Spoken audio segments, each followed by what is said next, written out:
जय स्वामीनारायण प्रभु, जय स्वामीनारायण।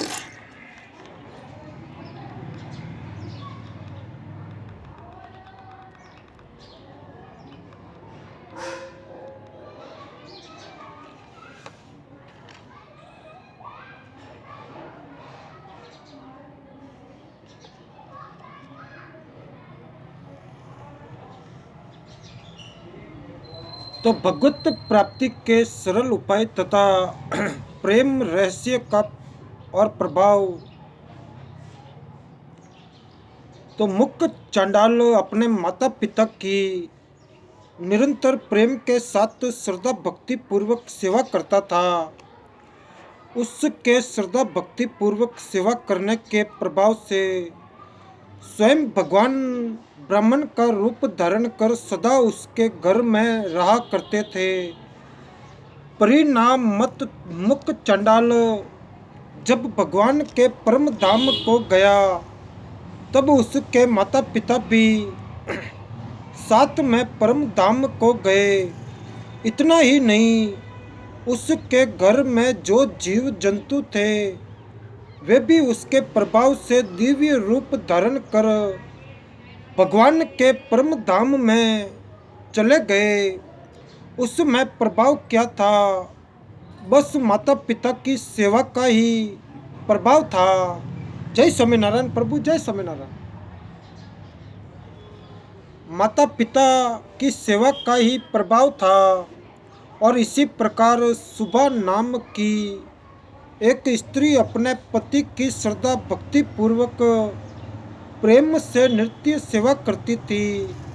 उस सेवा के प्रभाव से वह अपने पति के साथ ही विमान में बैठकर भगवान के परम धाम में चली गई।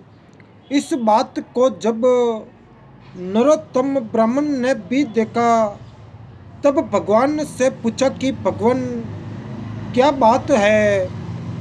तो भगवान ने बतलाया कि ये मुख्य चांडाल अपने माता पिता की सेवा करने के प्रभाव से और ये सुबह नाम की स्त्री अपने पति की सेवा करने के प्रभाव से मेरे परम धाम को जा रहे हैं। इसी कारण मैं इन दोनों के घर में अलग अलग रूप धारण कर सदा वास करता हूँ। उनको तीनों कालों का ज्ञान है और तुम्हारी सारी घटना उन्हें ज्ञात है। इस प्रकार तीनों बातों की प्रशंसा की कि मुख्य चंडाल में एक विशेषता और थी कि वह ये थी कि उसका मकान आकाश में झूला करता, जमीन पर नहीं।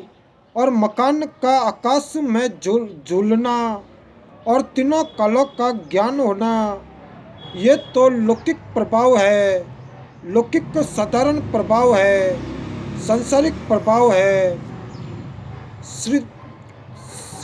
तृतीय सिद्धि यह वाला प्रभाव है। परंतु भगवान का उसके घर में निवास करना और उसके घर में रहने वाले जीव जंतुओं का भी उसके साथ परम धाम को चला जाना अलौकिक पारमार्थिक प्रभाव है। और ये असली प्रभाव है। हम लोगों को असली प्रभाव की तरह ज़्यादा ध्यान देना चाहिए। लौकिक प्रभाव चाहे हो या न हो उसकी कोई विशेष इज्जत नहीं है। भगवान ने गोवर्धन पहाड़ को धारण कर लिया, ये लौकिक प्रभाव है। जब सेतुबंध रामेश्वर का पुल बांधा गया तो हनुमान जी जैसे बड़े बड़े पहाड़ ढोकर लाए थे, पर उनको किसी ने गिरिधर नहीं कहा। और भगवान को कहते हैं गिरिधर, तो बड़ों को बड़ाई मिल जाया करती है। इसमें कोई वैसी बात नहीं है कि वे पहाड़ को धारण करने से गिरिधर कहलाए। ये तो लौकिक प्रभाव था। भगवान का अलौकिक प्रभाव तो इस प्रकार है कि सैकड़ों हजारों रूप धारण कर लेना, ग्वाल बालक के रूप में, बछड़ों के रूप में, उनकी गायों का, उनकी माताओं का कल्याण कर देना। भगवान लड़का बने तो उसका भी कल्याण किए और बड़े दयालु है, उनकी दया अपरंपार है। कपट वेश धारण करके खोटी नियत से लड़का बनाने वाली पूतना जब अपने स्तनों में विष लगाकर हलाहल जहर पिलाने आई और पिला दी, तब भगवान ने सोचा कि ठीक है, इसने तो मुझे जहर पिलाया, पर मेरा क्या कर्तव्य है। मेरा तो काम है कि अपने पास कोई भी आए उसका उद्धार करना। तो भगवान ने उसका उद्धार कर दिया। भगवान श्री रामचंद्र जी महाराज ने तो सबका उद्धार कर दिया। सरयू की धारा से सरयू की धारा से सबको पार कर दिया। उन्होंने कहा कि कोई भी मेरे साथ चलना चाहे पर सरयू में स्नान कर ले तो बेड़ा पार। और श्री कृष्ण जी महाराज ने एर का नाम की घास द्वारा सबको आपस में मार करवा कर पार कर दिया। तो भगवान श्री रामचंद्र जी ने तो सबका उद्धार किया सरयू की धारा से, और कृष्णचंद्र जी ने सबका उद्धार किया एर के की मार से। तो भगवान श्री कृष्ण जी ने महाभारत युद्ध के समय पहले प्रतिज्ञा कर ली कि मैं युद्ध में किसी को शस्त्र से मारूंगा नहीं, क्योंकि मारने से मुक्ति हो जाएगी। और ये तो भगवान ने एक प्रकार से भेद भाव ही किया कि अपने कुटुंब का तो उद्धार किया। तो महाभारत युद्ध में उन मरने वालों को दूसरों से ही मरवाया। क्या उसमें कोई कारण था? हाँ, कारण तो यही है कि जिस वंश में जन्म लिया उनका तो उद्धार होना ही चाहिए।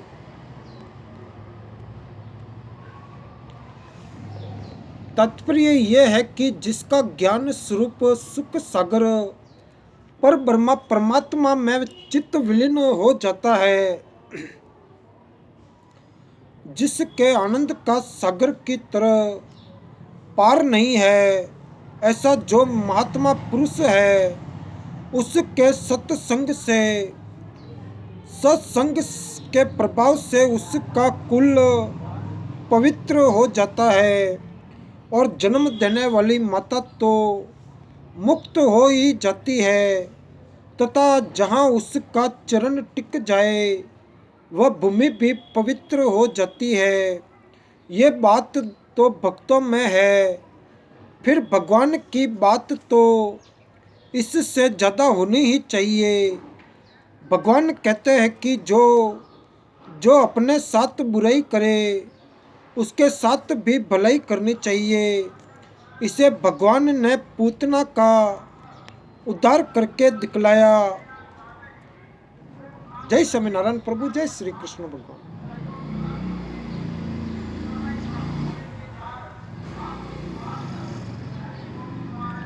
यदि कहो कि विष देने वाली पूतना का उद्धार कर दिया तो अमृत के समान दूध पिलाने वाली माता यशोदा जी को भगवान क्या देंगे? उसके लिए तो सबसे बड़ी है मुक्ति। जय स्वामीनारायण प्रभु, जय स्वामीनारायण।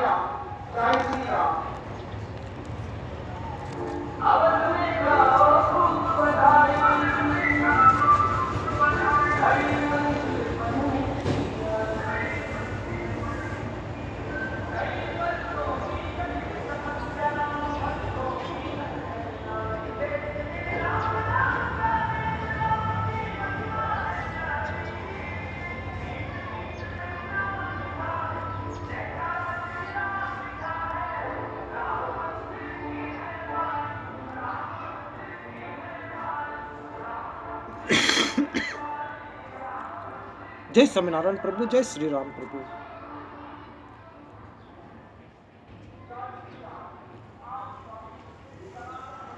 तो यदि कहो कि विष देने वाली पूतना का उद्धार कर दिया, तो अमृत के समान दूध पिलाने वाली माता यशोदा जी को भगवान क्या देंगे? उसके लिए तो सबसे बड़ी है मुक्ति। ना मुक्ति से भी बढ़कर एक चीज है, वह क्या है? भगवान खुद ही है। भगवान ने खुद ही अपने आप को यशोदा जी को अर्पण कर दिया। उसके आंगन में खेलने से, उसका बच्चा होकर वात्सल्य भाव से प्रेम करने से और अपने आप को उसके समर्पण कर देने से यशोदा जी के घर के आंगन की जो रेत है, जिसको हम सब मिट्टी कहते हैं, उसमें मुक्ति प्रवेश कर गई।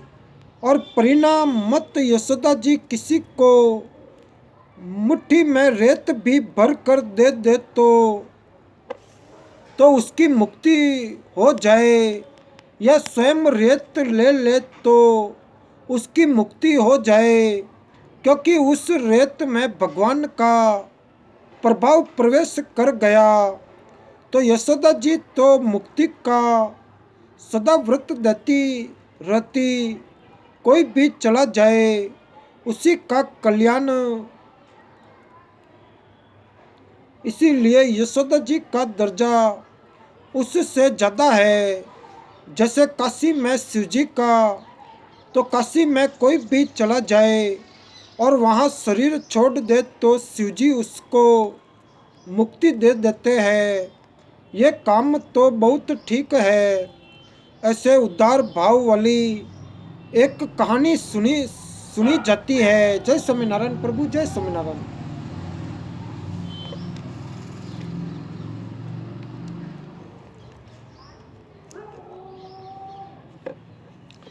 कि एक कायस्थ था, वह बड़े उदार भाव का था। ये कहानी है, घटी हुई घटना नहीं है, परंतु अपने लोगों को तो इस कहानी का भाव लेना है। कहानी भले भले ही हो, पर इसका भाव अनुकरणीय है ही। तो एक समय की बात है कि एक हाथी यमराज के यहाँ पहुँचा। यमराज उससे हंसी दिलगी करने लगे। बोले कि अरे तेरी काया तो पहाड़ के समान है और तू एक छोटे से मनुष्य के वश में कैसे हो गया?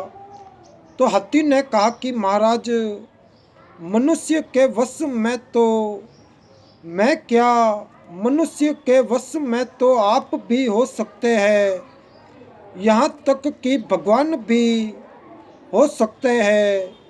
मनुष्य ही एक ऐसा है कि भगवान को भी वश में कर सकता है और आपको भी वश में कर सकता है।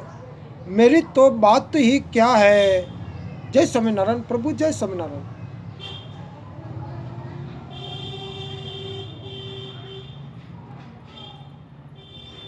तो यमराज बोले कि अरे गजराज, हमारे यहाँ तो रोज हजारों मनुष्य आते हैं। हाथी ने कहा कि हाँ महाराज, आपके यहाँ जो आते हैं वे मर कर आते हैं, और मैं था जीवित मनुष्य के वश में, और जीवित मनुष्य से आपका कभी काम नहीं पड़ा। यदि जीवित के साथ काम पड़ा तो सावित्री के साथ जिसके वश में हो ही गए। यह सुनकर यमराज ने अपने दूतों से कहा कि अच्छा, एक जीवित मनुष्य ले आओ। वे दूत रात के समय एक कायस्थ के घर आए। गर्मी का महीना था। वह अपने 3 महल के छत पर खाट के ऊपर सोया था, तो दूत खाट के चारों पायों को पकड़कर आकाश मार्ग से उड़कर उड़ चले। जब दूत खाट खाट के साथ उसे लेकर उड़े तो उसकी आंख खुल गई। उसने खाट पर अपने को आकाश में उड़ते देखकर सोचा कि ये क्या भला है। फिर सोचा यदि हिलूं चलूं तो गिर जाऊंगा, फिर तो मर जाऊंगा। अच्छा देख तो लूं कौन है। मुंह मुंह निकाल कर चारों तरफ देखा तो यम के दूतों के लक्षण दिखे। तो कायस्थ ने अपने मन में विचारा, अरे यम के दूत तो मरने के बाद पापी आदमी को ले जाया करते हैं, और मुझे तो जीते जी ही ले जा रहे हैं। फिर सोचा कि कई सपन तो नहीं नहीं है। नहीं नहीं, ये सपन कहाँ, मैं तो जगा हुआ हूँ और बैठा हूँ। फिर विचारा कहीं मेरे चित्त में भ्रम तो नहीं हो गया है। नहीं नहीं, भ्रम की तो कोई बात ही नहीं है। जय स्वामीनारायण प्रभु, जय स्वामीनारायण।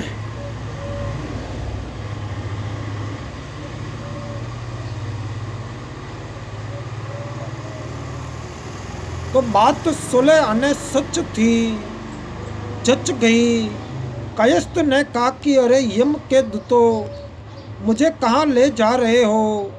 यम के दूतों ने कहा कि यम के पास उसके मन में स्फुरना हुई। उसने अपने जेब से कागज पेंसिल निकाली और धर्मराज को एक चिट्ठी लिखी कि धर्मराज से हरि भगवान का यथा योग्य वंचना इस नए गुमास्ते को भेज रहा हूँ। इसके हुक्म के अनुसार सब काम करना, और नीचे हस्ताक्षर की जगह पर हरि का नाम लिख दिया। श्री हरि फिर उसे जेब में रख लिया। जय स्वामीनारायण प्रभु, जय स्वामीनारायण।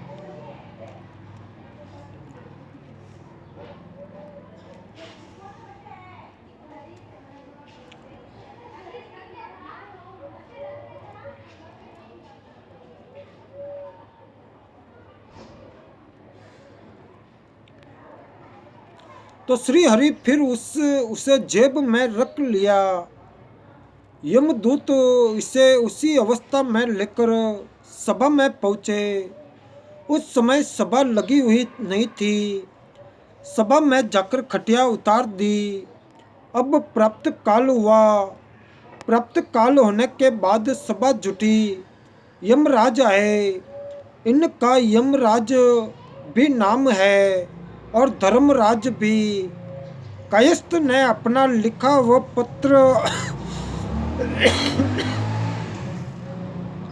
पत्र ले जाकर यमराज के सामने पेश कर दिया। देव योग से हरि के अक्षरों जैसे अक्षर मिल गए और नीचे सही श्री हरि ही मिल गई। कागज पढ़ते ही यमराज झट उठ खड़े हो गए और हाथ जोड़कर बोले, बैठिए महाराज। यमराज ने उसे तख्ते पर बैठा दिया और आप नीचे उसके चरणों में बैठ गए और गुमास्ते के कहे अनुसार काम होने लगा। अब आने लगे अपराधी। चित्रगुप्त जी पास में ही बैठे थे। चित्रगुप्त जी से यमराज ने एक अपराधी के विषय में पूछा कि क्या चित्रगुप्त जी, ये कौन है और कैसा है। चित्रगुप्त जी ने कहा कि महाराज, ये बनिया है। बनिया जो कायस्थ नया गुमास्ता बना था, उसने कहा कि क्या करता है? चित्रगुप्त ने कहा कि इसका व्यवहार तो झूठ कपट चोरी बेईमानी पाप का रहा, और झूठ ही लेना झूठ ही देना, झूठ ही भोजन झूठ चबेना। गुमास्ते ने कहा कि अरे, लेना देना तो झूठा हो सकता है, पर झूठा भोजन और झूठ चबेना कैसे? खाना पीना झूठा कैसे? चित्रगुप्त जी बोले कि साहब, बात यह है कि आजकल अन्न पर कंट्रोल हो रहा है। अच्छा अन्न कहीं से लाते समय पता लग जाए तो सरकार पकड़ ले, इसीलिए ये खाते तो है गेहूँ तथा चावल, और कहते हैं कि आजकल हमें तो मिलावट अन्न अर्थात सस्ता अन्न बेजड़ खाते हैं, इस प्रकार से झूठ बोलते हैं, इसीलिए झूठी ही भोजन और झूठ चबेना है। तो कायस्थ ने कहा कि ठीक है, तो इसके विषय में क्या किया जाए? चित्रगुप्त जी बोले कि इसे महाराज कुंभी पाक नरक में डलवा दिया जाए। कायस्थ ने कहा कि तुम्हें मालूम नहीं है। चित्रगुप्त बोले क्या? कायस्थ ने कहा कि इसे वैकुंठ में जाने दो। चित्रगुप्त जी बोले महाराज जी, ये वैकुंठ के लायक नहीं है। कायस्थ ने कहा कि तुम्हें इस बात से क्या मतलब? चलने दो बस। थोड़ी देर के बाद ग्वालिन आई। इसके विषय में चित्रगुप्त ने कहा कि महाराज, ये ग्वालिन दूध बेचती है, और ये जो दूध बालकों को देती है उससे बालकों को बीमारी हो जाती है। कायस्थ ने पूछा कि कैसे? तो चित्रगुप्त ने कहा कि दूध में ये अरारोट मिला देती है, और तालाब का सफ़ेद सफ़ेद जल मिलाकर दूध देती है। उसमें मिट्टी मिली हुई होने के कारण बालकों को बीमारी हो जाती है, इसीलिए ये बड़ा भारी पाप करती है, लोगों को धोखा देती है, और जिन बालकों को दूध पिलाया जाता है उनके साथ ऐसा अन्याय करती है महाराज। इसके हिसाब से ऐसे को तो हमारे यहाँ रौरव नरक में डाला जाता है। कायस्थ बोला नहीं नहीं, इसे वैकुंठ में जाने दो। चित्रगुप्त जी ने कहा ये भी वैकुंठ में? कायस्थ बोला अरे तुम देखते रहो, कोई भी आए उसे वैकुंठ में भेजो। थोड़ी देर के बाद एक कलवार आया। कायस्थ ने पूछा ये कौन है? चित्रगुप्त ने कहा कि कलवार। कायस्थ ने पूछा कि इसने क्या किया है? चित्रगुप्त ने कहा कि इसके मदिरा की भट्टी है महाराज। आप तो जानते ही है कि मदिरा पान करना ब्रह्म हत्या के समान दोष है, और इसके तो दिन रात मदिरा का ही व्यापार है, और इसने बड़ा भारी मदिरा का प्रचार किया है। मदिरा के प्रचार से लाखों मनुष्यों का धर्म भ्रष्ट कर दिया है, और ये महाता मिस्र नामक नरक में गिराने के लायक है। कायस्थ ने कहा नहीं, इसे वैकुंठ में भेजो। चित्रगुप्त ने कहा महाराज ये भी वैकुंठ में जाएगा। कायस्थ ने कहा कोई भी आए उसे वैकुंठ में भेजा जाए। इसके बाद कसाई आया। कायस्थ ने कहा कि ये कौन है? चित्रगुप्त बोले, महाराज इसने बुच्चड़ खाना खोल रखा है। रोज 1000 गौ काटने का इसका नियम है और इसने अपने जीवन में लाखों करोड़ों गाय काट डाली है। महाराज ये तो महारौरव नरक में गिराने के लायक है, फिर आपकी मर्जी है। कायस्थ ने कहा कि इसको भी वैकुंठ में भेजो। चित्रगुप्त ने कहा कि महाराज आप थोड़ा भी विचार नहीं करते। कायस्थ बोला कि इसमें विचार करने की तुम्हें कोई जरूरत नहीं है, अब पूछना ही मत, जो आए उसी को वैकुंठ में भेजो, लाइन लगा दो। फिर वेश्या आई। चित्रगुप्त ने कहा, महाराज ये वेश्या है, लोगों का बहुत धर्म भ्रष्ट करती है। कायस्थ बोला कि तू बोल ही मत, जाने दो वैकुंठ में। भगवान ने देखा कि वैकुंठ में आने वालों की कतार लगी है और लोग आ रहे हैं। भगवान मन में सोचने लगे कि क्या बात है, ये सभी वैकुंठ में चले आ रहे हैं, कई ऐसी बात तो नहीं कि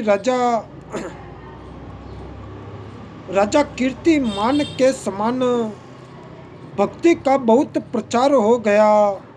फिर ध्यान लगाया कि नहीं, भक्ति का तो ऐसा प्रचार नहीं है, जैसा था वैसा ही है।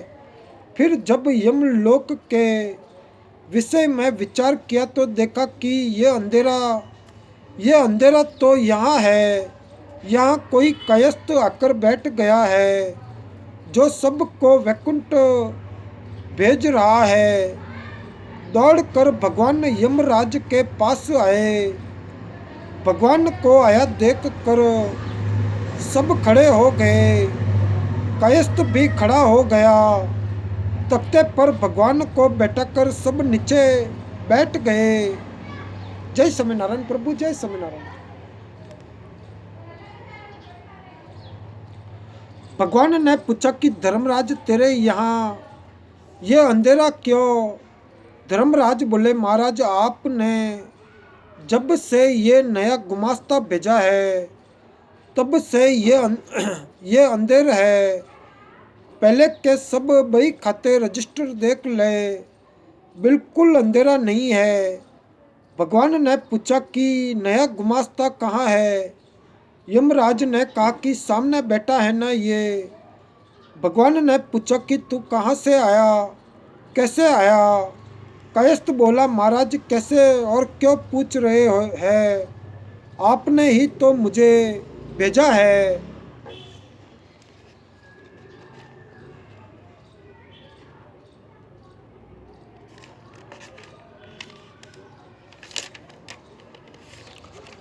भगवान ने यमराज से पूछा कि ये मेरा भेजा हुआ है, ये तुमने कैसे विश्वास कर लिया? यमराज ने कहा कि यह आपका पत्र है, देख ले। भगवान ने पत्र देखा तो ठीक मिल गया। भगवान ने कायस्थ से पूछा कि ये पत्र किसका लिखा हुआ है? कायस्थ ने कहा, महाराज आपका लिखा हुआ है। भगवान ने कहा कि मेरी तो तुमसे भेंट ही नहीं हुई, पत्र कैसे लिखा गया? कायस्थ बोला, महाराज आप तो सबके हृदय में है। गीता जी में आप ही कहते हैं कि मैं संपूर्ण प्राणियों के हृदय में स्थित हूँ और मुझसे ही स्मृति और मुझसे ही ज्ञान होता है और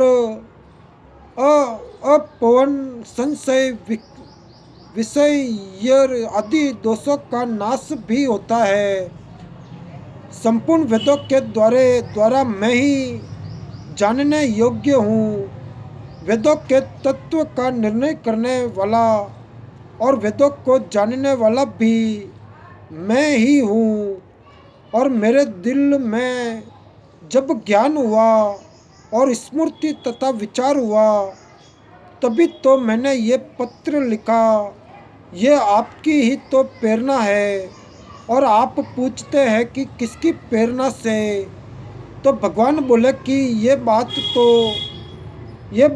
ठीक है, परंतु तुमने ये क्या काम किया। जो आए उसी को वैकुंठ धाम में भेजकर तुमने बड़ा अन्याय किया। कायस्थ बोला, महाराज ये बात तो मैंने पहले ही सोच ली थी कि ये कुर्सी, ये पदवी मुझे सदा के लिए तो मिलने की है नहीं। इसीलिए जितना समय मिला है उतने में जो कुछ करना है वह कर लूँ। मैंने तो ये नियम ही बना लिया है कि मुझे किसी को नरक में नहीं भेजना है, सबको वैकुंठ में भेजना है। जय स्वामीनारायण प्रभु, जय स्वामीनारायण। तो भगवान बोले कि अनुचित करने वालों को भी वैकुंठ में भेज दिया, ये अन्याय किया। कायस्थ बोला, महाराज माना मैंने अन्याय किया। मैंने यदि अनुचित किया हो तो उनको वापस भेज दे, किंतु ध्यान दे, वापस भेजने पर गीता जी के कई श्लोक उठाने पड़ेंगे। भगवान ने कहा, क्यों। कायस्थ बोला कि आपने कहा है कि मेरे परम धाम को प्राप्त होकर फिर कोई वापस नहीं आता, क्योंकि मेरे परम धाम को अव्यक्त अक्षर और परम गति कहा गया है। और आपके परम धाम को जाकर कोई वापस लौटे तो आपको गीता जी के इस श्लोक को निकाल देना पड़ेगा। भगवान बोले कि अरे ये तो बड़ा चालाक आ गया। भगवान ने पूछा कि तू कौन है। वह बोला, कायस्थ।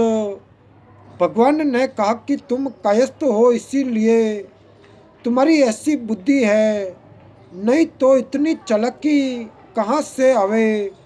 अच्छा, अब जो हो गया सो तो हो गया। धर्मराज, हम अब जाते हैं और तुम्हें अपना काम ठीक ठाक से करना चाहिए। यमराज ने कहा, ठीक है महाराज। इसके बाद भगवान चलने की तैयारी करने लगे। तब कायस्थ ने भी उनके साथ जाने की तैयारी कर ली। भगवान ने पूछा कि तू कहाँ जाता है। वह बोला, महाराज जहाँ आप जाते हैं वही मैं जा रहा हूँ। भगवान ने कहा, क्यों।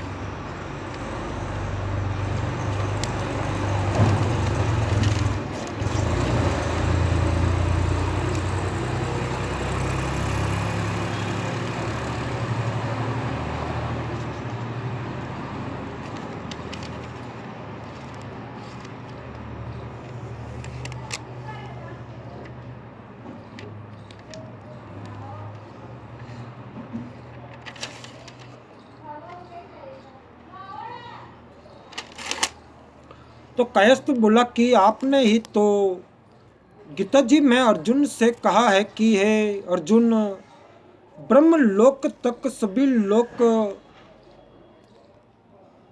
पुनरावृत्ति है, परंतु है कौन्तेय, मुझे प्राप्त होने पर पूर्ण जन्म नहीं होता। तो महाराज, ब्रह्म लोक तक तो गया हुआ प्राणी वापस लौटता है। ये तो यमराज का लोक है, यहाँ से तो वापस लौटना ही पड़ता है। लेकिन अब तो मैं आपको प्राप्त हो गया हूँ, वापस कैसे लौटूंगा। आपको पाकर फिर मैं वापस नहीं लौटता। यदि लौटाएंगे तो गीता जी के श्लोक में दोष आ जाएगा। तो भगवान ने कहा कि अच्छा भाई चल। जब भगवान जाने लगे तब यमराज जी से फिर पूछा कि यमराज ये प्राणी आया कैसे, ये तो बता। यमराज ने सारी कथा को सुनाई। यमराज ने कहा कि महाराज एक दिन की बात है, ये जो हाथी बैठा है ना, इससे मैं हंसी दिलगी करने लगा कि तू मनुष्य के वश में कैसे हो गया। तेरा शरीर तो इतना विशाल पहाड़ के समान है। और इसने कहा कि महाराज मनुष्य के वश में तो भगवान भी हो सकते हैं और आप भी हो सकते हैं। तो मैंने कहा कि मेरे यहाँ तो मनुष्य रोज ही आते हैं। इस पर इसने कहा कि हाँ महाराज आते तो है पर मर कर आते हैं। तो मैंने दिल्लगी में कह दिया कि अच्छा एक जिंदे आदमी को ले आओ। इसके बाद मैंने आदमी लाने के लिए दूतों से कहा हो सकता है इसे ही लिया लाए होंगे। इस पर भगवान ने दूतों को बुलाया और पूछा दूतों क्या इसे तुम ही सब लाए थे। वे बोले हाँ महाराज हम लोग ही लाए थे। इस पर भगवान के सामने ही यमराज ने दूतों से कहा कि तुम लोगों ने आकर हमसे कहा क्यों नहीं कि इसे लाए हैं। दूत बोले महाराज हम क्या कहे, ये आया और आपको कोई पत्र सौंपा और आप हाथ जोड़कर खड़े हो गए, गद्दी दे दी, पदवी दे दी। अब हम सब ने देखा और सोचा कि हो सकता है कि ये जान पहचान का है हो, तब बतावे कैसे। इसके बाद हाथी ने कहा क्यों महाराज मैंने जो कहा था कि मनुष्य के वश में तो आप भी हो सकते हैं और भगवान भी हो सकते हैं, तो आप लोग वश में हो गए कि नहीं। भगवान भी हो गए, आप भी हो गए। और भगवान और यमराज दोनों ने कहा ठीक है। इसके बाद भगवान और वह कायस्थ जब जाने लगे तब कायस्थ ने कहा कि महाराज देखिए ये हाथी जो सूंड उठाए बैठा है, इसको भी साथ में ले। इन यमराज महाराज को उनकी पदवी दे दे, मुझे कोई आपत्ति नहीं है। यमराज जैसी पदवी हमें नहीं चाहिए। भगवान बोले कि क्यों। कायस्थ ने कहा कि इसमें भी तो आपके दर्शन कर लिए, ये बेचारा आपका दर्शन करके भी यमलोक में ही पड़ा रहेगा। तो भगवान ने कहा कि इसको भी ले लो। इसके बाद भगवान ने उन लोगों से कह दिया कि तुम लोग पहले जैसे काम करते थे वैसे ही काम करो, कानून के अनुसार न्याय करो, और जो हो गया सो हो गया। अब यदि कोई पूछे कि बनिए की बुद्धि कैसी होती है, तो बनिए की भी बुद्धि अच्छी होती है। और अपने ठहरे बनिए, अपने को भी कोई पदवी मिल जाए, भूले भटके भगवान दे दे तो अपने को भी वही कायस्थ वाली नीति बरतनी चाहिए। उससे कम क्यों रहे। तो किसी ने कहा कि मिली हुई तो है, अभी मिली हुई तो नहीं है, पर भगवान की कृपा हो तो मिल भी सकती है, क्योंकि भगवान अपनी कृपा से मच्छर को भी बर्मा बना सकते हैं और बर्मा को भी मच्छर से भी हीन बना सकते हैं। तो तुलसीदास जी कहते हैं कि भगवान का ऐसा प्रभाव है कि वे अपने प्रभाव से जो मर्जी आए, जय स्वामीनारायण प्रभु जय स्वामीनारायण, आए सो बना दे। अपनी तो किसी किसी की ऐसी सामर्थ्य नहीं है और न कोई करामात है और न कोई प्रभाव है, कुछ भी नहीं। और भगवान चाहे तो चाहे जिसको जो बना दे। ऐसा बनने के लिए कौन सा रास्ता अपनाया जाए? रास्ता अपनाने के लिए भी एक दृष्टांत है। भगवान का एक अनन्य भक्त था। वह तन मन धन जन सब के सब से भक्ति करता था और सर्वस्त्र भगवान के समर्पण करता था। समर्पण करके वह जो काम करता सब भगवान का ही समझ कर करता।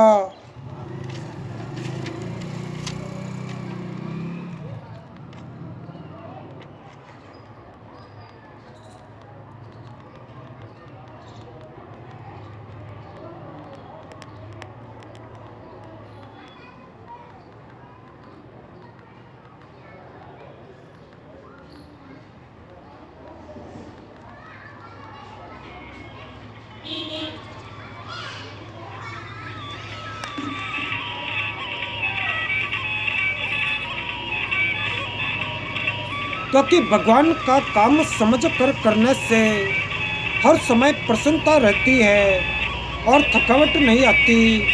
हंसता हंसता नाचता वह बड़े विनोद से आनंद से 2400 घंटे भगवान का काम करता रहता।